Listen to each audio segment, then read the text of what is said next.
ஹாய்ங்க, எல்லோரும் எப்படி இருக்கீங்க? நான் ரொம்பவுமே நல்லா இருக்கேன். இன்னொரு குட்டி லாங் வீடியோவை பார்க்கலாம். ஸோ இது வந்து டியூஸ்டே ஈவினிங் மேலேங்க. ஹஸ்பண்டு ஆஃபீஸ் போயிட்டாரு.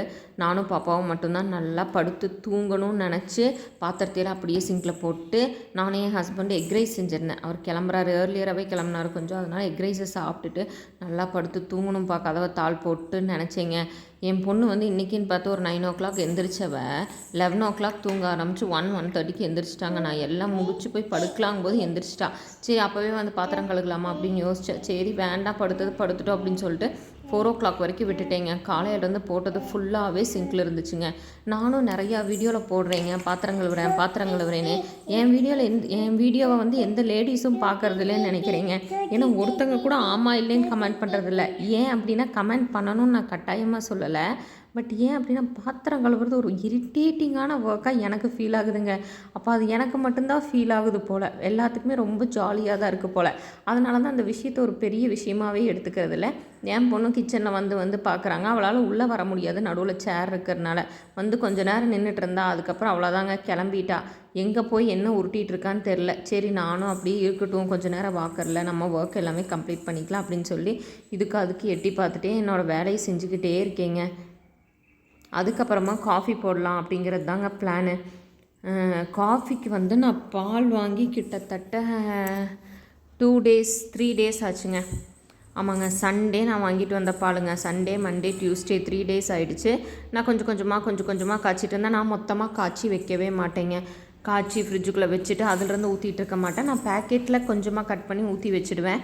இது கரெக்டாக தப்பான்லாம் தெரில, பட் நான் அப்படி தாங்க பண்ணிகிட்ருக்கேன். இப்போவுமே 1/2 liter வாங்குவேன், 2 days வரும். 1 liter இருக்கிறனால தான் 3 days பக்கம் போயிட்டுருக்கு. பட்டு நான் எக்ஸ்பெக்ட் பண்ணலை, பால் கெட்டுருச்சு அப்படின்னா கடைசியில் கொஞ்சம் தாங்க, ரொம்பலாம் இல்லை. நான் 2 விதமாக காய்ச்சி பார்த்தேன், பட் அது ஒர்க் அவுட் ஆகலை. எனக்கு இந்த காஃபி குடிக்கிறது மட்டும் ரொம்ப பிடிக்குங்க. அதாவது சூடாக ஒரு டம்ளர் காஃபி அமைதியாக பீஸ்ஃபுல்லாக குடிக்கிறதுங்கிறது பெரிய விஷயங்க. பட் அது நடக்கிறதே இல்லைங்க பல நேரத்தில். அப்படிங்கிற மாதிரி தான் இருந்துச்சு. டமால் டுமீலுங்க ஆரம்பிச்சிருச்சு. என் பொண்ணு நான் சோன்னு சொன்னேன்னே வீடியோ பேச அவங்க அச்சச்சோ அப்படின்னு வேறு சொல்லிகிட்ருக்காங்க. சரிம்மா சரி. சரி. அப்புறம் அதையும் நான் சரி கொஞ்சம் வச்சு பார்க்கலாம் அப்படின்னு சொல்லிட்டு ரொம்ப சீரியஸாலாம் ட்ரை பண்ணிங்க. அது டம்முன்னு தெரிக்க ஆரம்பிச்சிருச்சுங்க. சரி ஓகே இன்றைக்கி அவ்வளோதான் அப்படின்னு. சீச்சு கக்கா கிக்கி சொல்லு. நவலாக பேசுவாங்க. நம்ம ஒரு விஷயத்த பேசுன்னு சொன்னால் நம்மளை மதிக்கவே மாட்டான், அந்த பக்கம் கிளம்பி போயிடுவா. இதே நான் வீடியோக்கு வாய்ஸ் ஓவர் கொடுத்துட்ருக்கும்போது அவளாக நின்று பேசிகிட்டே இருந்தா. ஸோ ஃபஸ்ட்டு வந்து பாலை அப்படியே டைரெக்டாக காய்ச்சினீங்க. ரெண்டாவது வந்து இதை வந்து நான் நிறைய டைம் ட்ரை பண்ணியிருக்கேன். அதாவது ஃபஸ்ட்டு தண்ணி கொதிக்கும்போது கொஞ்சம் கொஞ்சமாக பால் ஊற்றும்போது சப்போஸ் கெடுற ஸ்டேஜில் இருந்தால் கூட பால் கெடாது. ஆனால் இதை வந்து நான் யோசித்தேன், அபர்ணா இது ரொம்ப ஓவரு. ஏதோ அடுத்த நாள் பால் இப்படி ட்ரை பண்ணால் கூட பரவாயில்ல, 3 நாள் பாலை வச்சு இப்படி ட்ரை பண்ணுறது கொஞ்சம் டூ மச்சாக தான் இருந்துச்சுங்க. சரி ஓகே ட்ரை பண்ணி பார்ப்போமே அப்படின்னு தான். ஆனால் அப்படி நிறைய நுர பொங்கி வரும்போதே கொஞ்சம் டவுட் ஆனேன். சரி இதுவும் அவ்வளோதான் அப்படின்னு சொல்லிட்டு என்கிட்ட எக்ஸஸ் பாலும் இருந்துச்சு. சரி இது ஏன் வீணாக்குவானே அப்படின்னு சொல்லிட்டு என்கிட்ட பசும்பால் இருந்துச்சு. சரி அதில் காஃபி போட்டுக்கலாம் அப்படின்னு மனசை தேத்திக்கிட்டேன்.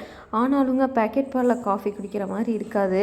ஸோ இது எவ்வளோ பேத்துக்கு பசும்பால் பிடிக்குமா இல்லை பேக்கெட் பால் பிடிக்குமா அப்படின்னு சொல்லி கமெண்ட் பண்ணுங்கள். அவ்வளோதாங்க, இந்த பாலோட வேலையும் முடிஞ்சிச்சு. நானும் ஏதோ குமிஞ்சு உருண்டு பிறண்டெல்லாம் பார்த்தேங்க. அது ஒன்றும் ஒர்க் அவுட் ஆகலை. ஸோ இந்த பாலும் அவ்வளோதான். நான் வந்து 99% நரசூஸ் ஃபில்டர் இல்லைன்னா இன்ஸ்டன்ட் இந்த 2 காஃபி தாங்க மேக்ஸிமம் குடிச்சிட்ருந்தேன். இப்போ நாங்கள் தனியாக வந்ததுலேருந்து தான் ப்ரூ, நெஸ்கெஃபே அந்த மாதிரி குடிக்கிறேன். ஏன் அப்படின்னா அதை தான் ரீஃபில் பேக் வாங்குகிறேன். நாங்கள் வீட்டில் எல்லாருமே அம்மா வீட்டில் காஃபி குடிப்போங்கிறதுனால நரசூஸோ நெஸ்கெஃபே வாங்கினாலும் 1/2 kg அந்த மாதிரி பேக்கெட் வாங்கும்போது எங்களுக்கு ஓகேவாக இருந்துச்சு. சீக்கிரம் கெடாது, சீக்கிரம் தீந்துடும். ஆனால் இப்போ அப்படி இல்லைங்க. அதனால 5 rupee பேக்கெட் 10 rupee பேக்கெட் தான் போயிட்டுருக்கு. பாய்.